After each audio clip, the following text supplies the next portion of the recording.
Audi SQ2 2021, UK review. Less than brake time equals 2S, greater than. What is it? If nothing else tells you this is an Audi from a previous generation, then the relative lack of technology will. No touchscreen, no hybrid assistance, just a good old Turbo 4 in a crossover suit. Nothing about this facelift has altered that. In an increasingly crowded market for hot crossovers, the SQ2 now has its work cut out. The Hyundai Kona N just the latest to join the fray. A slight pause here to apologize for the images. Audi was so keen to get this car to journalists that it hasn't had time to do any UK pictures, hence why we're running with German, left-hand drive shots.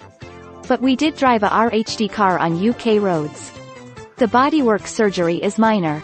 The grille is slightly lower and the front bumper has had a minor reworking.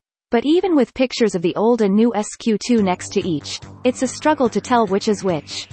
The rear bumper has been slightly revised, but again it's small details. Inside, there are new door cards. Yes, you read that right. Still, it's easy to be glib. In reality, the SQ2 hails from a time when Audi dominated the car industry's interiors and it still feels spot on.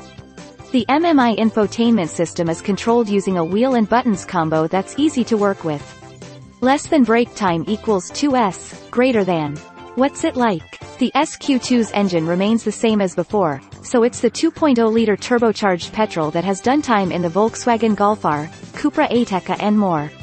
With 296 bhp and 295 pound-feet, from a low 2,000 revolutions per minute, it's a punchy lump that enables the car to crack 0 to 62 miles per hour in under 5.0 seconds. For the most part, it sounds great, only sometimes becoming over-synthesized. I tended to leave the car in dynamic mode, which makes gear changes sharper and tightens the steering but also crucially gives the exhaust note more attitude, even letting out a little parp on the overrun. It suits the car. The SQ2 isn't the last word in adjustability.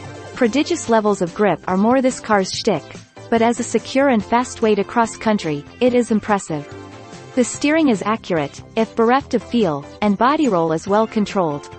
The letdown is the ride, which is a bit too firm over back roads. Also, kickdown gear changes from the dual-clutch box are lethargic in comfort mode. Less than brake time equals 2S, greater than. Should I buy one? So this isn't a radical overhaul, but with a tried and tested method, and where the Q2 sales continue to match the A1s, you can't blame Audi for sticking with what works. It's not the most nuanced of hot SUVs, but is still an effortless way to get somewhere quickly. Yeah.